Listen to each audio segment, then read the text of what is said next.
اگلے دن کام کے دوران باب کے مطلبی باس نے اسے ایک سیریس بات کرنے بلایا.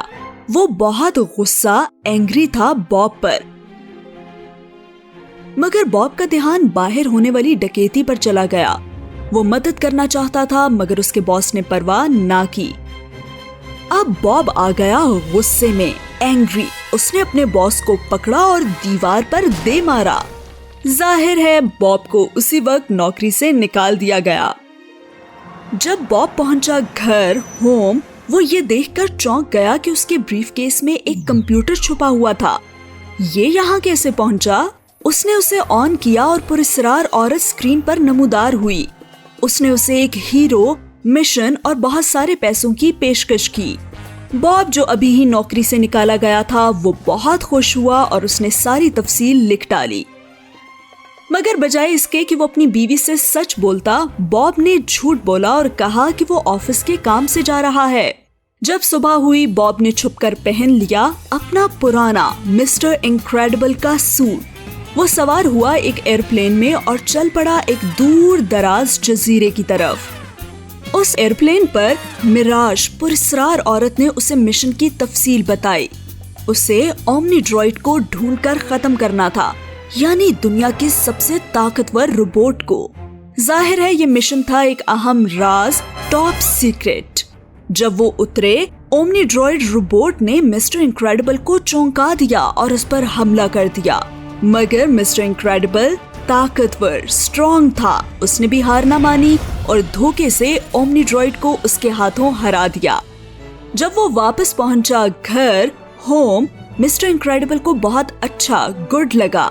اس کی خاص پاورز ایک بار پھر کام آئی تھیں. وہ ملا اپنی دوست فرینڈ ایڈنا موٹ سے، جس نے اس کا پرانا سپر سوٹ تیار کیا تھا. اس نے اس سے کہا کہ وہ اس کے لیے نیا سوٹ تیار کرے. زیادہ وقت نہیں گزرا تھا جب میراج نے اسے ایک اور مشن کے لیے بلایا، اور جب وہ آیا جزیرے آئلینڈ پر، اسے احساس ہوا کہ وہ اکیلی کام نہیں کر رہی تھی. ایک پراسرار آدمی اس کے ساتھ کھڑا تھا. وہ کون ہو سکتا تھا؟ مسٹر انکریڈیبل فوراً ہی اس آدمی کو پہچان گیا.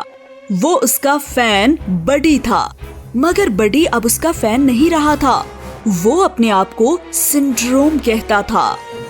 بڈی نے ہی اومنی ڈرائیڈ کو بنایا تھا. وہ نہیں بھولا تھا کہ جب وہ کڈ تھا، مسٹر انکریڈیبل اسے مشن میں شامل نہیں ہونے دیتا تھا، اور اب اسے بدلہ چاہیے تھا. سنڈروم نے خاص سوٹ تیار کیا تھا جس سے وہ اڑ سکتا تھا. اسے بہت طاقت مل گئی اور اس میں ایسی اموبی شوائیں بھی تھیں جن سے وہ مسٹر انکریڈیبل کو اٹھا کر ادھر ادھر پھینکنے لگا. مسٹر انکریڈیبل بے بس تھا. سنڈروم نے اسے پہاڑ سے نیچے پھینک دیا. کیا مسٹر انکریڈیبل ٹھیک ہوگا؟ یہ ہم جانیں گے اگلے حصے میں.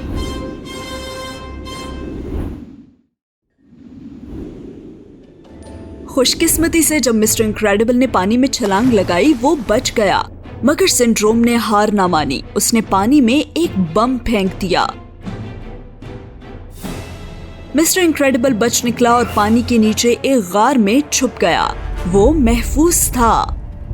ادھر ہوم پر ہیلن کو محسوس ہوا کہ باب کے ساتھ کچھ غلط ہو رہا ہے. اس نے سپر ڈیزائنر ایڈنا موٹ کو فون کیا تفصیلات جاننے کے لیے. ایڈنا پرجوش ہو گئی کہ الاسٹاگرل نے اسے فون کیا. اس نے اسے بتایا کہ اس نے پورے خاندان کے لیے نئے سوٹس تیار کیے ہیں. ہیلن کو بہت حیرانی ہوئی کہ ایڈنا نئے سوٹ کیوں بنائے گی. ہیلن نے کچھ ظاہر نہ کیا اور ایڈنا سے ملنے اس کی لیب پہنچی جو سیکرٹ تھی. اسی دوران جزیرے آئلینڈ پر مسٹر انکریڈیبل چپکے سے کمانڈ ہیڈ کوارٹر میں گھس گیا. وہ مرکزی کمپیوٹر تک پہنچ گیا اور سنڈروم کے پلان کے بارے میں پتہ لگایا. سنڈروم چاہتا تھا کہ وہ اپنا اومنی ڈرائیڈ بھیجے اور قبضہ کر لے شہر سٹی پر. اسے یقین تھا کہ اومنی ڈرائیڈ دنیا کے سارے ہیروز کو ختم کر دے گا. پھر وہ اومنی ڈرائیڈ کو ہرائے گا اور دنیا والے سوچیں گے کہ وہ سب سے بہترین ہیرو ہے. سب ہیروز خطرے میں تھے، جن میں اس کی بیوی الاسٹاگرل اور اس کا فرینڈ فروزون بھی شامل تھے.